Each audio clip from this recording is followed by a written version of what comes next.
पाकिस्तान में हुए ट्रेन हादसे में हलाकतों की तादाद बढ़कर अब 65 हो गई है। इस हादसे में कई अफराद जख्मी भी हुए हैं।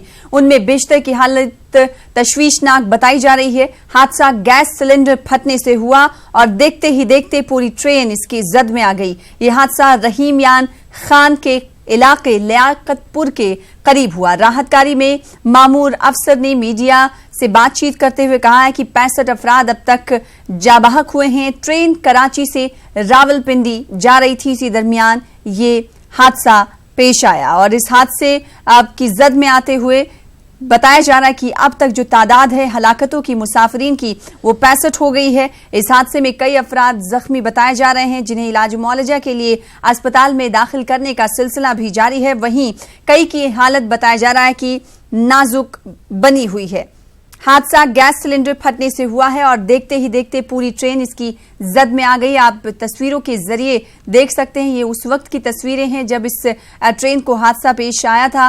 ट्रेन में आतिशज़दगी का वाकया पेश आया था। बताया जा रहा है कि ये हादसा गैस सिलेंडर फटने की वजह से पेश आया, जिसके बाद अफरा तफरी के हालात पैदा हो गए। फिर उसके बाद आपको बता दें कि रेस्क्यू ऑपरेशन शुरू किया गया और अब तक जो हलाकतों की तादाद हम तक पहुंच पा रही है, आंकड़ों के मुताबिक 65 अफराद की हलाकत हुई है इस ट्रेन हादसे में। ये ट्रेन आपको बता दें कि कराची से रावलपिंडी जा रही थी, इसी दरमियान रहीम यान खान इलाके के लियाकतपुर के करीब ये हादसा हुआ है। तो इस ट्रेन का नाम तेजगाम एक्सप्रेस है जो हादसे का शिकार हुई। अब तक हलाकतों की तादाद बढ़कर 65 हो गई है। और एक बार फिर से रुख करेंगे पाकिस्तान के सीनियर सहाफी कामरान साकी साहब का, जो कि इस वक्त हमारे साथ फोन लाइन पर मौजूद है। कामरान साकी साहब, अगर बात रेस्क्यू ऑपरेशन की करें तो क्या अभी भी रेस्क्यू ऑपरेशन जारी है और कहा जा रहा है कि ये तादाद अब 65 हो गई है, इस हवाले से क्या कुछ जानकारियां? जिली हुकूमत ने अभी तक जो जान होने वाले अफराद हैं उनकी तादाद की तस्दीक जो है वो 66 अफराद की कमी है और ताहम ये अभी भी बढ़ने का खदशा है, क्योंकि जैसे मैंने पहले भी आपसे बात करते हुए कहा कि वहाँ पे फर्म यूनिट्स और उस तरह से फैसिलिटीज मौजूद नहीं है जिन हॉस्पिटल में मुंतकिल किया गया है इमरजेंसी की हालत में। तो इस वजह से भी ये हालातें जो है वो तेजी से बढ़ रही हैं। जो अब से 3 घंटे पहले 15 के करीब थी और वो अचानक जो है उसमें नकाबे इतनी हद तक जो है वो इजाफा हुआ है। अभी भी कोशिश की जा रही है कि उन्हें जो बड़े अजला हैं उनके धर्म यूनिट्स के अंदर जो है वो उन मरीजों को शिफ्ट किया जा सके ताकि उन्हें जल्द अज जल्द जो है रिकवरी करने में आसानी हो सके।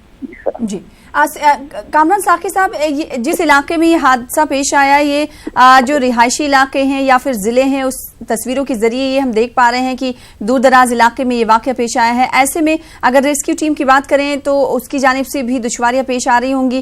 क्या पूरी तरीके से रेस्क्यू ऑपरेशन कर लिया गया है, सभी लोगों को निकाल लिया गया है ट्रेन से? देखिए, रेस्क्यू ऑपरेशन तो मुकम्मल हो चुका है अभी, क्योंकि वो मलबे को हटाने और चीजों का मसला तो अभी टाइम लेगा और हेल्थ वहाँ पे पहुंच चुकी है, वहाँ पे वो भी शुरू हो चुका है। लेकिन जो बेसिक रेस्क्यू ऑपरेशन था जिसका ताल्लुक है वो डायरेक्ट बराह रास्त जानों से था, वो मुकम्मल किया जा चुका है। अब ऑपरेशन जो बेसिक है वो यही है कि एक जैसे पेशेंट ट्रांसफर करने का अगर किसी को जरूरत है या किसी स्पेशलाइज्ड हेल्थ की तरफ से लेके जाने की बड़े जिलों की, वो अभी भी जारी है। जी कामरान साकी साहब, कहा यह जा रहा है कि जो आग जो है गैस सिलेंडर के फटने से पेश आया है, आतिशज़दगी का शिकार हुई है ये ट्रेन। ऐसे में गैस सिलेंडर ट्रेन में कैसे पहुंचा, इस वक्त इस हवाले से क्या कुछ तफसीलात? देखिए, अभी इब्तदाई तहकीकात और जो शाहिदीन हैं उनके मुताबिक कोई गैस सिलेंडर से फटा है। जैसे कि आपके इल्म में है कि लाहौर में एक बड़ा इज्तिमा तबलीगी जमात का मजबूत होता है, उसके लिए ये लोग जो है वो जा रहे थे जिन्होंने खसूसी तौर पर ये 2 से 3 बोगियां जो है वो बुक कर रखी थी। तो उसमें वो नाश्ता बना रहे थे जिस दौरान के हादसा जो है वो पेश आया। तो यकीनन उसके सिलेंडर की क्वालिटी और चीजें और उसका उसमें इस्तेमाल जो है वो किसी तरह से मुनासिब नहीं था। लेकिन हादसा को रोकने के लिए बहुत सारी और चीजें जैसे स्टैंडर्ड इम्प्रूव करने की और चीजों की जरूरत है। तो वो यकीनन अब इसके बाद गवर्नमेंट कुछ दिन जैसे वो कहते हैं ना अलामती तौर पे हरकत में जरूर आएगी और चीजें करेगी जी, लेकिन लॉन्ग टर्म प्लान ऐसे बनाने होंगे ताकि मुस्तकबिल में ऐसे वाकयात लगेंगे। जाहिर सी बात है। आग की जद में कितनी बोगियां आई थी कामरान साकी साहब? ये तकरीबन 3 बोगियां थी जो आग की जद में आई हैं और जिन्हें जो है मुकम्मल तौर पर तबाह हो गई हैं। लेकिन आग जो है वो दूसरी बोगियों पर उनका धुआं और नुकसान उन्हें भी पहुंचा है, लेकिन ये 3 बोगियां हैं जिन्हें ज्यादा नुकसान पहुंचा है। जी, इसके अलावा जो दिगर मुसाफिरीन हैं, जो दिगर बोगियों के मुसाफिरीन जिसमें मुसाफिर मौजूद थे, उनके हवाले से क्या कुछ जानकारी, क्या उनके लिए अपने अपने मकाम पर पहुंचने के लिए दूसरी ट्रेन का इंतजाम किया जा रहा है क्या? अभी क्योंकि ट्रैक क्लियर नहीं हुआ, उनके लिए अरेंजमेंट तो कर दिए गए हैं, ट्रेन की उम्मीद है कि पहुंच जाएगी। लेकिन बहुत सारे लोग जो हैं वो क्योंकि एक बड़ा एक हादसा था, सामना था, यहाँ तो किसी वहाँ पे खुदाई सरगर्मियों में मसरूफ रहे, जहाँ कोशिश की उन्होंने अपनी टाइम आग बुझाने की और चीजों की, उसमें लगे रहे। कुछ जो है वो क्योंकि उसे दूसरे रूट्स भी लगते हैं, तो उन्होंने मुतबादिल जराए से भी जो है वो लाहौर या अपनी मंजिल की तरफ जाने के लिए वो रवाना हुए। जी, बेहद शुक्रिया असमी कामरान साकी साहब हमारे साथ जुड़ने के लिए, इस हवाले से तफसीलात के साथ बातचीत करने के लिए। फिलहाल आगे बढ़ेंगे। सरदार वल्लभ भाई पटेल के यौम पैदाइश के मौके पर पीएम मोदी ने गुजरात के केवड़िया में जलसे से खिताब किया। इन्होंने कहा कि दफा 370 की मनसूखी ने सरदार पटेल के ख्वाब को शर्मिंदा ताबीर किया है। सरदार पटेल के हाथ में अगर मसले कश्मीर होता तो जल्द हल हो जाता। आर्टिकल 370 अनुच्छेद 370 ने जम्मू कश्मीर को अलगाववाद और आतंकवाद के सिवाय कुछ नहीं दिया। पूरे देश में जम्मू कश्मीर ही एकमात्र स्थान था जहां आर्टिकल 370 था, और पूरे देश में जम्मू कश्मीर ही एकमात्र स्थान था जहां 3 दशकों में आतंकवाद ने करीब करीब 40,000 लोगों से भी ज्यादा लोगों की जान ले ली, मौत के घाट उतार दिया। अनेक माताएं अपने बेटों को खो चुकी है, अनेक बहनें अपने भाइयों को खो चुकी है, अनेक बच्चे अपने माता पिता को खो चुके हैं। साथियों, कब तक देश निर्दोषों के मौत को देखता रहेगा? साथियों, दशकों तक हम भारतीयों के बीच इस आर्टिकल 370 ने एक अस्थाई दीवार बना रखी थी। हमारे जो भाई बहन इस अस्थाई दीवार के उस पार थे, वो भी असमंजस में रहते थे। जो दीवार कश्मीर में अलगाववाद और आतंकवाद बढ़ा रही थी, आज सरदार साहब के इस भव्य प्रतिमा के सामने खड़ा हूं तो सर झुका करके पूरी नम्रता के साथ सरदार साहब को मैं हिसाब दे रहा हूं कि सरदार साहब, आपका जो सपना अधूरा था, अब वो दीवार गिरा दी गई है।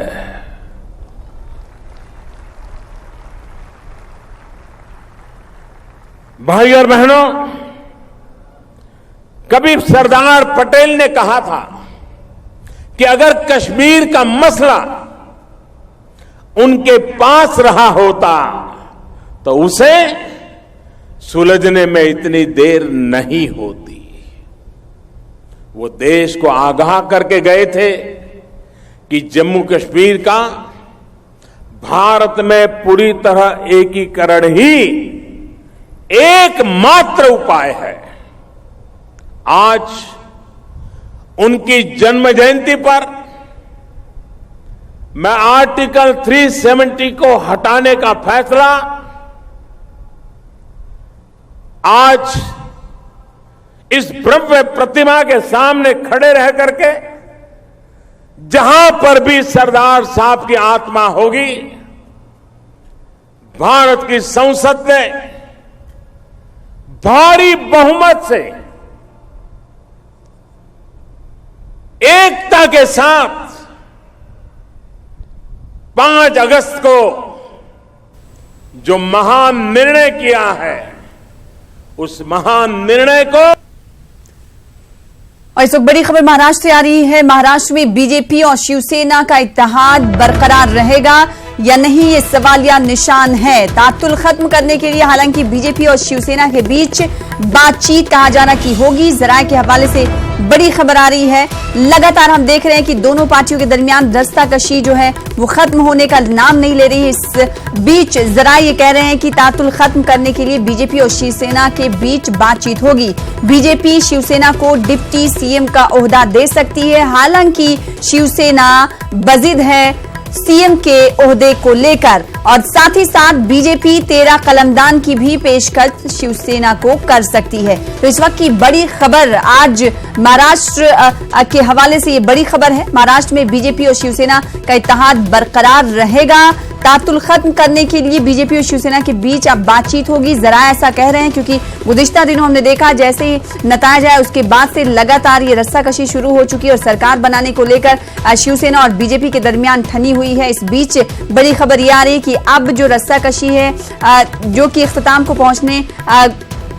पहुंचते हुए दिखाई नहीं दे रही है। इस बीच जरा ये कह रहे हैं कि तातुल को खत्म करते हुए बीजेपी और शिवसेना के बीच बातचीत हो सकती है और बीजेपी इस बीच शिवसेना को डिप्टी सीएम का ओहदा भी दे सकती है और साथ ही साथ बीजेपी 13 कलमदान की भी पेशकश कर सकती है। इस खबर पर मजीद अपडेट हासिल करेंगे, रुख करेंगे महाराष्ट्र का। हमारे साथ हमारे नुमाइंदे मुंबई से जुड़ रहे हैं वसीम।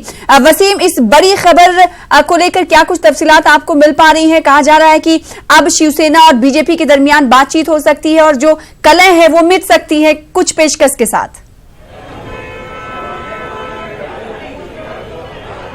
देखिए, शिवसेना की अभी कुछ ही देर में बैठक शुरू होगी। इस वक्त मैं शिवसेना भवन में हूं।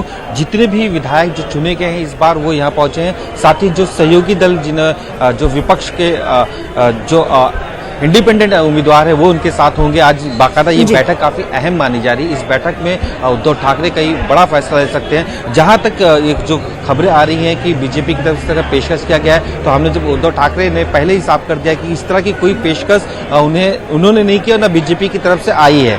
तो ऐसे में मंत्री पद या डिप्टी सीएम को लेकर अब भी किसी तरह कोई फैसला शिवसेना की तरफ से नहीं किया गया है। कुछ देर में उद्धव ठाकरे अपने जो विधायक है उनसे चर्चा करेंगे। चर्चा करने के बाद कि किस तरह से महाराष्ट्र की राजनीति में जाना है। आज इनका ग्रुप लीडर भी तय होगा, विधायक दल का नेता तय होगा। ये माना जा रहा है कि आदित्य ठाकरे को विधायक दल का नेता चुना जा सकता है, लेकिन जिस तरह से पूरा उनके कामकाज के एक्सपीरियंस को देखते हुए एकनाथ शिंदे को यह मौका दिया जा सकता है। संजय राउत ने भी कुछ देर पहले साफ कर दिया कि इस तरह की कोई भी पेशकश उनके सामने नहीं आई है और जिस तरह से जो फार्मूला तय हुआ था 50-50 का, उसी फार्मूले के आधार पर ही सत्ता में शिवसेना जाएगी। यानी कि अब भी शिवसेना का जो रुख है वो पूरी तरह से नरम नहीं पड़ा हुआ है। अभी कुछ देर पहले उद्धव ठाकरे यहाँ पहुंचेंगे, उसके बाद जो अपने विधायक हैं उनसे चर्चा करेंगे। इस चर्चा के बाद शिवसेना की तरफ से एक बड़ा फैसला लिया जा सकता है। जी, जाहिर सी बात है। तो शिवसेना भवन के बाद बाहर हमारे नुमाइंदे वसीम मौजूद हैं और शिवसेना आज ये मीटिंग कर रही है और मीटिंग के बाद बड़े फैसले लिए जाने की उम्मीद की जा रही है। हालांकि वसीम,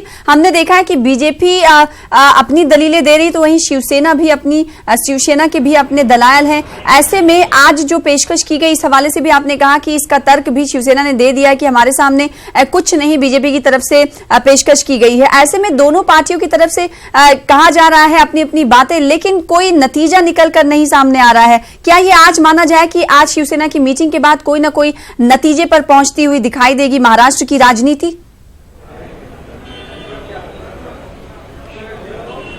जी जरूर। जिस तरह से ये जो बैठक है शिवसेना के लिए काफी अहम है। उनके सभी जो नए विधायक जो चुने गए वो यहाँ मौजूद रहेंगे। जो इंडिपेंडेंट विधायक है उन्होंने अपना समर्थन दिया वो यहाँ मौजूद रहेंगे। उनकी ताकत बढ़ के 62 सीटें के करीब हो चुकी है। जिस तरह से देखा जाता है सभी विधायकों से उनकी राय ली जाएगी। पिछले कुछ दिनों से जिस तरह से बीजेपी और शिवसेना के बीच जो दरारें वो साफ तौर पे दिखाई दे रही है सत्ता को लेकर। एक तरफ शिवसेना चाहती है कि उनका मुख्यमंत्री हो, तो वहीं पे साफ तौर पे बीजेपी से इनकार कर रही है। उन्होंने अपने विधायक दल का नेता देवेंद्र फडणवीस को चुन भी लिया है मुख्यमंत्री के तौर पर। उनके नाम के अनाउंसमेंट भी हो चुकी है। ऐसे वक्त में उनके सहयोगी पार्टी को किस तरह से लेकर सत्ता में आना है और शपथ विधि कार्यक्रम को बहुत ही जल्द करना होगा, क्योंकि सरकार का कार्यकाल 9 नवंबर को खत्म हो रहा है। उससे पहली शपथ विधि है, तो उम्मीद ये जताई जा रही है कि 5 या 4 तारीख के करीब ये शपथ विधि हो सकती है। है, लेकिन सबसे बड़ा सवाल अब भी ये बना है कि बीजेपी अपने नेताओं के साथ किस तरह शिवसेना को मनाती है, इस पे सभी की निगाहें टिकी हुई है और किसी भी तरह का कोई नरम रुख अभी तक फिलहाल तो शिवसेना की तरफ से नहीं दिखाई दे रहा है। लेकिन आज की बैठक हो सकती है, इस बैठक के बाद शिवसेना का रुख बदल सके और हो सकता है कि महाराष्ट्र की राजनीति किसी और दिशा में जाए। जी, जाहिर सी बात है, नजरें टिकी हुई हैं। मातोश्री में आप मौजूद हैं, मीटिंग अब से कुछ देर बाद ही शुरू हो जाएगी। अब तक कौन कौन से शिवसेना के लीडरान पहुंच चुके हैं और अगर आदित्य ठाकरे, उद्धव ठाकरे के हवाले से बात की जाए तो वो कब तक आने वाले? देखिए, इस वक्त मैं शिवसेना भवन में हूँ। इस दौरान शिवसेना के जितने भी वरिष्ठ नेता हैं, सांसद, विधायक और विधान परिषद के जो सदस्य हैं, उनके आने की शुरुआत हो चुकी है। ये उम्मीद जताई जा रही है कि उद्धव ठाकरे 10 से 15 मिनट में यहाँ पहुँचेंगे। साथ ही ये जो बैठक है, बैठक करीब 12 से 12:30 बजे के बीच में शुरू होनी थी, लेकिन हो सकता है कुछ देरी हो। उद्धव ठाकरे के आते ही ये बैठक शुरू हो जाएगी। इस बैठक में सभी वरिष्ठ नेताओं को बुलाया गया है। जो पूर्व मंत्री थे उन्हें भी बुलाया गया है और सभी से उनकी राय ली जाएगी। नए विधायक जो इस बार कई विधायक नए चुन के आए, उनसे उनका डिस्कशन किया जाएगा। ये काफी अहम बैठक है। इसे किस तरह से उद्धव ठाकरे संबोधित करते हैं, ये देखने वाली बात होगी। पहली बार इस तरह की बैठक में ऑफिशियली आदित्य ठाकरे होंगे, क्योंकि ठाकरे परिवार से पहली बार कोई चुनावी मैदान में उतरा और जीत के आया, तो उन्हें किस तरह की जिम्मेदारी दी जाएगी, इस पर भी सभी की निगाहें टिकी हुई है। जहां तक इनके लिए सबसे बड़ा सवाल यह है कि इनका जो विधायक दल का नेता हो वो किसे चुना जाए, क्योंकि आदित्य ठाकरे का नाम जरूर सामने आ रहा है, लेकिन उनके पास कहीं ना कहीं एक्सपीरियंस की कमी है। तो इसे देखते हुए एक बार फिर एकनाथ शिंदे, जो सबसे बड़े नेता शिवसेना में माने जाते हैं, उन पर यह जिम्मेदारी दी जा सकती है। लेकिन इससे खास बीजेपी के साथ किस तरह से रिश्ता बनाए रखना है, क्या सत्ता में जाना है या नहीं जाना, इन सभी बातों पर चर्चा होगी। हो सकता है कि चर्चा के बाद उद्धव ठाकरे मीडिया से रूबरू भी हो और उसके बाद वो अपनी जो भूमिका है साफ करें। जी, जाहिर सी बात है, तो मीटिंग पे सभी की निगाहें टिकी हुई हैं और मीटिंग के बाद क्या कुछ उद्धव ठाकरे कहते हैं ये देखने वाली बात होगी। लेकिन जिस तरह से वसीम आपने बताया कि लीडरान के पहुंचने का सिलसिला शुरू हो चुका है और अगर बात शिवसेना के लीडरान जो अब तक पहुंच चुके हैं शिवसेना भवन, उनसे मीडिया की बातचीत हुई होगी, आपसे बातचीत हुई होगी, तो उनकी तरफ से क्या कुछ मीटिंग के पहले क्या कुछ कहा गया गठबंधन को लेकर?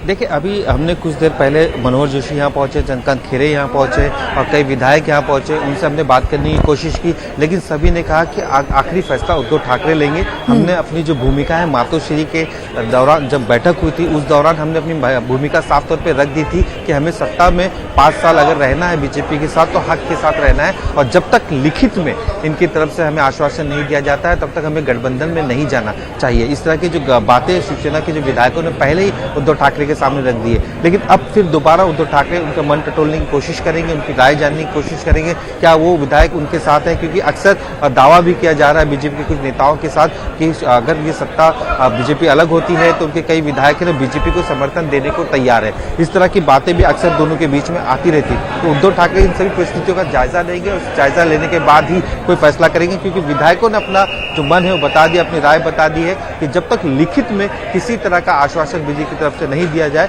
तब तक हमें सत्ता से दूर रहना चाहिए। नौ मुंतखब अरकान असेंबली का शिवसेना भवन पहुंचने का सिलसिला शुरू हो चुका है और हमारे नुमाइंदे वसीम भी वहां पर मौजूद हैं। आपसे कुछ देर में कहा जा रहा है कि उद्धव ठाकरे भी पहुंच जाएंगे, फिर उसके बाद इस मीटिंग की शुरुआत होगी और इस मीटिंग में क्या कुछ फैसले लिए जाते हैं बीजेपी के हवाले से ये देखने वाली बात होगी। फिर उसके बाद उद्धव ठाकरे क्या कुछ मीडिया से कहते हैं उस पर हमारी नजर बनी रहेगी। आगे भी आपसे राब्ता कायम करते रहेंगे। बेहद शुक्रिया वसीम हमारे साथ जुड़ने के लिए और तफसील से बातचीत करने के लिए। फिलहाल आगे बढ़ेंगे और दूसरी बड़ी खबर का रुख कर लेते हैं जो कि मगरबी बंगाल से आ रही। मगरबी बंगाल की वजीर आला ममता बनर्जी ने एक बयान दिया है। कुलगाम में मुर्शिदाबाद के 5 मजदूरों की हलाकत पर उन्होंने बयान दिया है। इन्होंने कहा है कि अब जम्मू कश्मीर का इंतजामिया मरकजी हुकूमत के हाथों में है। ममता बनर्जी की तरफ से रद्देअमल का इजहार किया गया है। उन्होंने कहा कि जब यूरोपीय यूनियन का वफ्द कश्मीर का दौरा कर रहा था, तमाम एहतियाती इक़दाम के बावजूद मजदूरों की हलाकत आखिर कैसे हो गई, मामले की जल्द से जल्द जांच हो, ममता बनर्जी ने कहा। आपको बता दें कि गुज़िश्ता दिनों कुलगाम के कातरसू इलाके में 5 मगरबी बंगाल के मजदूरों का कत्ल कर दिया गया था, जिसके बाद सवाल उठा रही हैं ममता बनर्जी। कुलगाम में मुर्शिदाबाद के 5 मजदूरों की हलाकत हुई थी, जिस पर इन्होंने कहा कि अब जम्मू कश्मीर इंतजामिया मरकजी हुकूमत के हाथों में है और उस दिन ये हलाकतें हुई हैं जब तमाम एहतियाती इक़दाम उठाए गए थे। इसके बावजूद आखिर कैसे मजदूरों की हलाकतें हो गई, इसकी जांच हो, ममता बनर्जी की तरफ से कहा गया। ये क्या स्टैंडर्ड है मेरे को पता नहीं है, लेकिन हमका दुख ये है कि हमारा जो वर्कर लोग उधर में गया, आउटसाइडर देश का वर्कर भी जा सकते हैं, लेकिन वो लोग काम करने के लिए गया और वो लोग वापस आने के लिए तैयार भी थे। लेकिन जैसे वो लोगों को मर्डर किया है ब्रूटली, ये एक खतरनाक इंसिडेंट है, डेंजरस इंसिडेंट है। अभी तो उधर में राजनीतिक दल का कोई एक्टिविटीज भी नहीं है, कोई प्रेस भी मूव नहीं कर सकते फ्रीली, कोई एमपीज इंडियन लोग भी नहीं जा सकते हैं, कोई एमपीज भी नहीं जा सकते हमारा एमपीज। तो अगर कोई लोग काम करने के लिए गया है और वापस जाने के लिए तैयार है तो उसको मर्डर करने का जरूरत क्या था? और वो दिन जो दिन हमारा यूरोपियन कंट्री से एक बिग डेलीगेशन आया तो उसको भी अच्छा नहीं लगा ना। ये इंसिडेंट एक देश के लिए तो देश का बदनाम भी होता है, ठीक नहीं हुआ, इसको पूरा से जांच होना चाहिए। तो जांच की बात मगरबी बंगाल की वजीर आला ममता बनर्जी कर रही, साथ ही सवाल भी उठा रही कि आखिर जब जम्मू कश्मीर इंतजामिया मरकजी हुकूमत के हाथों में है तो ऐसा कैसे हो गया। इसी खबर पर मजीद बातचीत करेंगे, रुख करेंगे मगरबी बंगाल का। हमारे साथ हमारी नुमाइंदा शबाना एजाज जुड़ रही हैं। शबाना एजाज, मुर्शिदाबाद के 5 मजदूरों की हलाकत पे लगपुशाई की है मगरबी बंगाल की वजीर आला ने और पूरा ठीकरा जम्मू कश्मीर इंतजामिया के हवाले से कहा कि अब तो मरकजी हुकूमत के हाथों में, फिर ऐसा कैसे हो गया? बिल्कुल सना, और यही एक सवाल है कि आखिर ममता बनर्जी ने आज हालांकि इससे पहले भी उन्होंने बयान दिया था, उन्होंने ट्वीट किया था, लेकिन आज जो उन्होंने सवाल उठाए वो काफी अहम है कि अगर कोई दीगर सियासी जमातों की कोई एक्टिविटी वहाँ नहीं है, कोई वहाँ जा नहीं पा रहा है, और उन्होंने एक तरह से आशंका जताई है कि ये पूरा एक प्री प्लान जो है वो ये मामला जो है वो जो मजदूरों की हलाकत हुई है वो हुआ है। तो ये एक बहुत बड़ा सवाल है जो ममता बनर्जी ने उठाया है, और साथ ही साथ उन्होंने एक तरह से देखें तो पूरी की पूरी जिम्मेदारी जो है वो केंद्र सरकार के कांधों में डाल दी है और एक सवाल छोड़ दिया है कि इस मामले पर जांच हो। अब देखना यह है कि ममता बनर्जी के इस बयान के बाद उनके सुर में सुर मिलाने के लिए दीगर सियासी जमातें जो और भी पॉलिटिकल पार्टीज हैं, अपोजिशन जमातें हैं, वो उनके साथ ममता बनर्जी के साथ इस बयान पर अपनी सहमति दिखाते हैं। और ये मुतालबा जो उन्होंने जांच का मुतालबा किया है, ये मुतालबा कितना जोर पकड़ता है। तो एक तरह से कह सकते हैं कि जो टीएमसी और बीजेपी के दरमियान जो आपसी सियासी तनाव जो है वो देखने को मिल रहा था, वो कश्मीर मुद्दे पर और भी गहरा हुआ और ममता बनर्जी ने उसी तेवर में, उसी सख्त रवैये, सख्त लहजे में कह सकते हैं कि उन्होंने मरकज पर जो है वो सारी जिम्मेदारी डाली है। बहरहाल अब जब वजीर आला ममता बनर्जी उनके स्टेट के वजीर इन बंगाल के जो है मजदूर जो है वो हलाक हुए हैं और ममता बनर्जी बंगाल की वजीर आला है और उनकी तरफ से अगर ये मुतालबा उठता है तो इसका जवाब केंद्र सरकार को तो देना ही देना पड़ेगा। और साथ ही साथ अब देखना होगा कि बंगाल में बीजेपी और टीएमसी दोनों की तरफ से इस मुद्दे पर जो है वो क्या कुछ आगे जो है नया कुछ देखने को मिलेगा। जो बयानबाजी का सिलसिला शुरू हुआ था, एक तरफ आप देखें कि इस मामले में सिर्फ टीएमसी ने ही नहीं बल्कि खुद बाबुल सुप्रियो ने, गवर्नर ने इसका इजहार किया था और वो उन मजदूरों के जो लोग हैं, उनके जो रिश्तेदार हैं, उनके साथ उनके गम में शरीक नजर आए थे।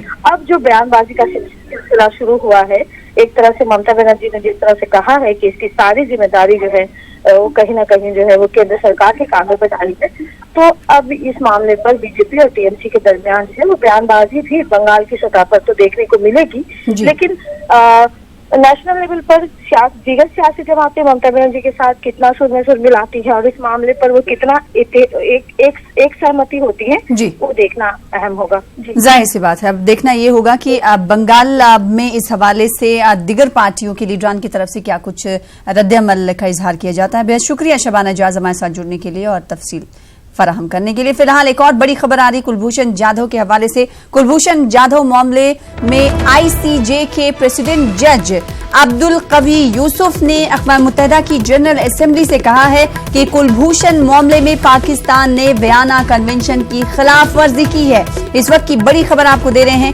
वियना कन्वेंशन के आर्टिकल 36 की पाकिस्तान ने खिलाफ वर्जी की है। इस वक्त की बड़ी खबर आपको दे रहे हैं कुलभूषण जाधव के हवाले से। ICJ international court of justice के प्रेसिडेंट जज अब्दुल कवी यूसुफ जिनका नाम है, इन्होंने अक़वाम मुत्तहिदा की जनरल असेंबली से खिताब किया और इस खिताब में कहा कि कुलभूषण मामले में पाकिस्तान ने वियना कन्वेंशन की खिलाफ वर्जी की है। वियना कन्वेंशन के आर्टिकल 36 की पाकिस्तान की तरफ से खिलाफ वर्जी की गई है।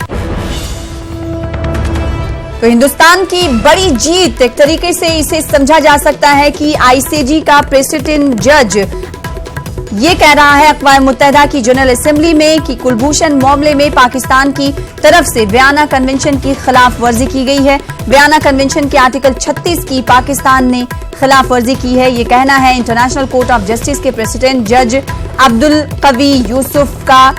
इन्होंने अक़वाम मुत्तहिदा की जनरल असेंबली में ये बात कही है और इन्होंने कहा है कि वियना कन्वेंशन के आर्टिकल 36 की पाकिस्तान ने खिलाफ वर्जी की है। ऐसे में हिंदुस्तान की बड़ी जीत ये मानी जा रही है। इससे पहले भी कुलभूषण जाधव मामले में पाकिस्तान पर वियना कन्वेंशन की खिलाफ वर्जी के इल्जाम लगते रहे हैं और अगर बात काउंसलर एक्सेस की करें तो इसको लेकर भी पाकिस्तान पर लगातार सवालिया निशान लगता रहा है। फिर उसके बाद ये मामला इंटरनेशनल कोर्ट ऑफ जस्टिस में पहुंचा, जहां पर काउंसलर एक्सेस देने का हुक्म दिया गया इंटरनेशनल कोर्ट ऑफ जस्टिस से पाकिस्तान को, जिसके बाद काउंसलर एक्सेस फराहम किया गया कुलभूषण जाधव को।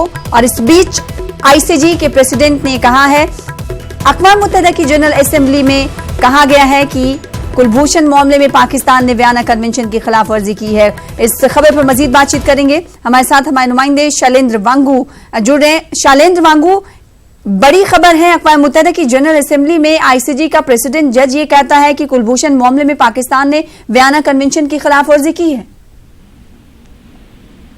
देखिए, जाहिर तौर पर एक बहुत बड़ा बयान है कुलभूषण जाधव वाले मामले में। हालांकि इसको लेकर जब जजमेंट आया था सामने, तो पाकिस्तान ने जजमेंट के जो मायने बताए थे वो अपने हिसाब से बताए थे और ये कहा था कि पाकिस्तान की जीत है। लेकिन भारत के लगातार कहता आ रहा है कि पाकिस्तान ने जो पाकिस्तान को लेकर जो फैसला सुनाया गया है, पाकिस्तान ने उसको कमिट पूरा नहीं किया और जो एक्सेस भी दिया गया वो भी पूरी तरह से एक्सेस नहीं दिया गया भारत को, उसमें भी कंडीशन लगाए गए। लेकिन अब जो बयान आया है उससे ये साफ हो रहा है कि जो जजमेंट सामने आया था कुलभूषण जाधव वाले मामले में, उसमें ये साफ था कि पाकिस्तान ने वाकई जो वियना कन्वेंशन है उसका उल्लंघन किया था, यानी कि उसे काउंसलर एक्सेस बहुत पहले दे देनी चाहिए थी, जो उसने नहीं दी। तो कुल मिलाकर ये कहा जा सकता है कि आईसीजे के प्रेसिडेंट जज का जो ये बयान है, ये बहुत इंपॉर्टेंट बयान है और ये साफ तौर पर पाकिस्तान के लिए एक साफ संदेश है कि उन्होंने वायलेट किया है वियना कन्वेंशन को। कुलभूषण जाधव की 2016 में जब पता चला था, उसके बाद अभी तक नहीं दिया गया था काउंसलर एक्सेस और अब से कुछ वक्त पहले एक्सेस दिया गया कुलभूषण जाधव को। लेकिन उसको लेकर भी अभी आगे पाकिस्तान ने ये कह दिया है कि वो कुलभूषण जाधव की काउंसलर एक्सेस दोबारा नहीं देगा। तो ऐसे में जाहिर तौर पर पाकिस्तान जो है वायलेट कर रहा है इंटरनेशनल कन्वेंशन को, जिसमें वियना कन्वेंशन की हम यहाँ पर बात कर रहे हैं। तो जाहिर तौर पर एक कड़ा संदेश है, लेकिन अब देखना ही होगा कि इस पर पाकिस्तान कैसे रिएक्ट करता है। जी, बेहद शुक्रिया शैलेंद्र हमारे साथ जुड़ने के लिए और इस हवाले से बातचीत करने के लिए। फिलहाल इसी के साथ मुझे दीजिए इजाजत।